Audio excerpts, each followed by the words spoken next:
Hi there, it's me, Maria Tabane again.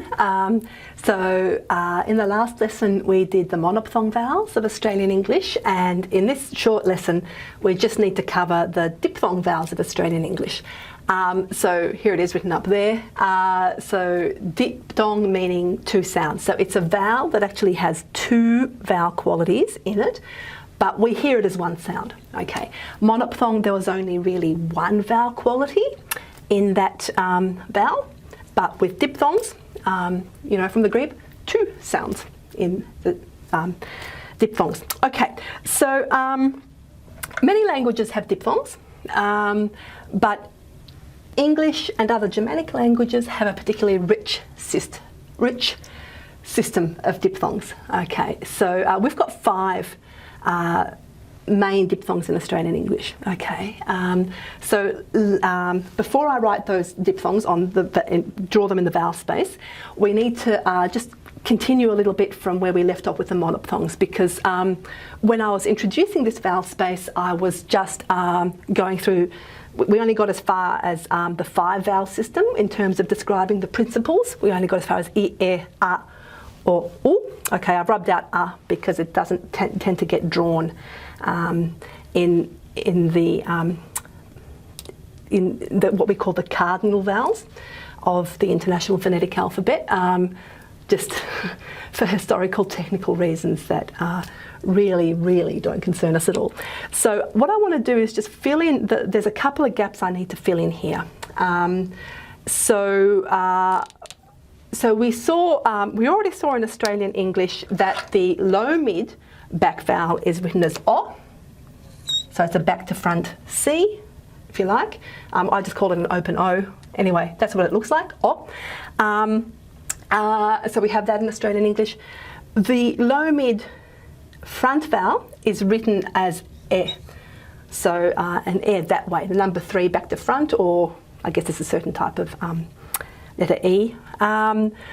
So this is U or O. This is I, E, E.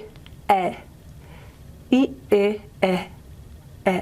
Oops, sorry, getting a bit funny there. So it's not really a quality we have in Australian English. Okay, now we drew the A as a central vowel, low central vowel upside down, and I said, you know, that's that particular vowel quality. If you were to draw that vowel as a regular cursive A, like that, it's a very different vowel quality. This vowel quality is A, A, A. A very British type sound, father, father, okay. So that would be a regular cursive A. A regular printed A, and I'm going to run out of space, just forgive me here. A regular printed A, technically in this International Phonetic Alphabet, it's a quality like, and I always have to put my thinking hat on to say this, ah, ah. Okay, so that should sound like quite a northern type Scottish sound to you. Okay, so we've got O, A,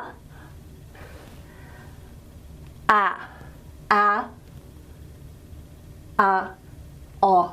Okay, so the vowel qualities as we move from front to back in that low vowel space, they do change subtly. I hope I got those broadly right, because this one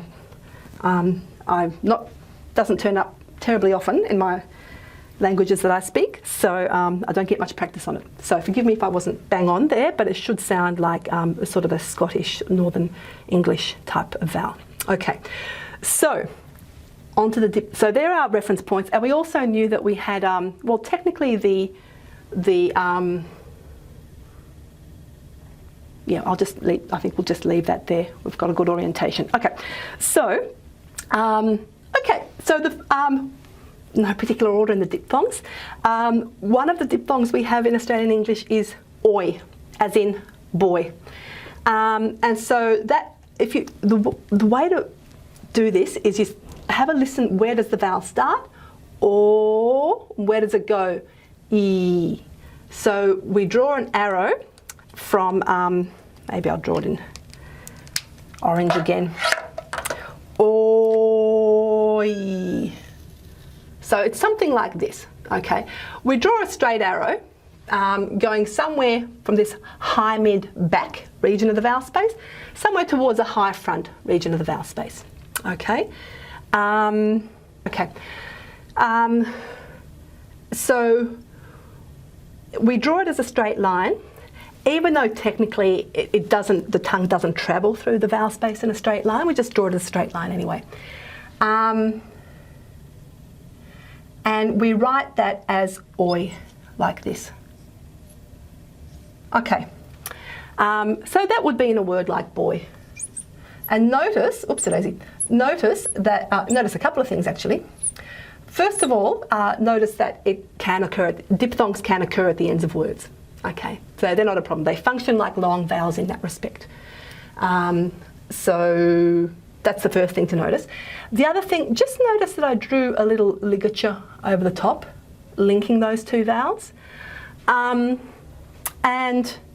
I think it's not compulsory, but I like to do it because it shows me that those two vowels function as one sound. Okay, this will sort of be a little bit more meaningful when we do syllables in a few lessons' time. Okay, like I say, you know, if it's too hard sometimes to do it on the computer, it doesn't matter if you leave it out, but I think it's a good habit to get into. Okay, so that was oi. Okay, another one, another vowel we have is a, as in hey or say. There's a good one, say. Okay, and we write that sound like this, say, also with the short E vowel. Okay, so that needs to start somewhere reasonably low, a, and go upwards. Whee, there it goes. So that could be a. Okay, so remember we had the vowel a in our monophthongs, so we use that symbol for our starting point, and remember we had this short E vowel, the high front, unrounded short vowel. Okay, all right, another vowel, another diphthong we have in Australian English is I. Now, you probably never thought of this as being a diphthong, but we write it like this. I, as in I am here now, okay? And we use this particular low back vowel as our starting point. Well, there's a symbol we use. I'm gonna draw this up here and then I'll say something about the starting point of that vowel. Okay, I.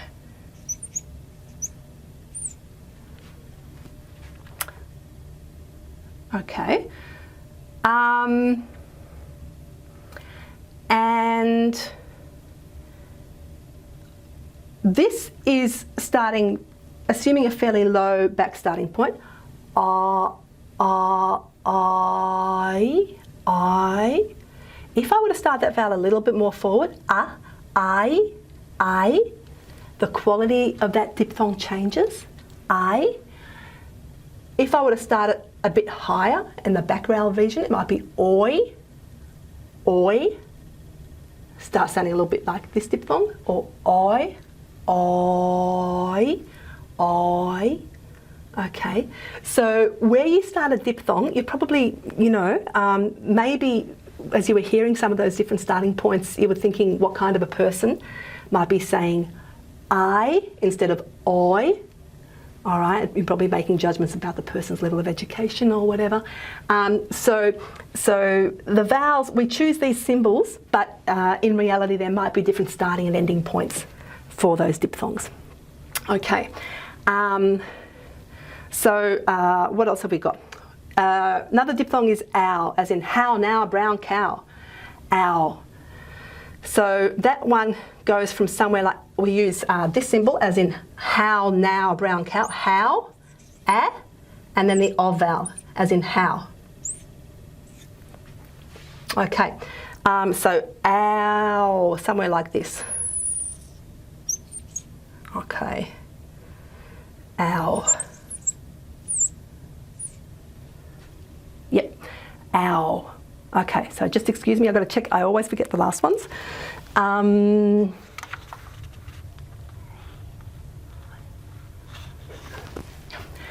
forgot the last diphthong. Ho, as in ho ho ho, or No, I know the answer. So we write this one. Am I going to be okay for space there? I hope so. We'll use it as a schwa, and again the ligature, and do that there. Okay. No. So starting no. Where do people? No. Look, I probably start a little bit more back. No. And then move up towards that oo. If I were to start a bit more schwa-like, no. Oh gosh. No. No. No. I don't think I quite do that. Personally, I think I start a little bit more back. No. But, you know, let's go up there. Something like that. Okay. So that's the O vowel. O, O, O, O, O, O. So, so yeah, playing around with the starting points there. Okay, so yeah, that's sort of, you know, I guess that's a nice typical messy diphthong space. But they're very salient sounds, and they do traverse that vowel space very distinctly. So that's the Australian English diphthongs. Thank you.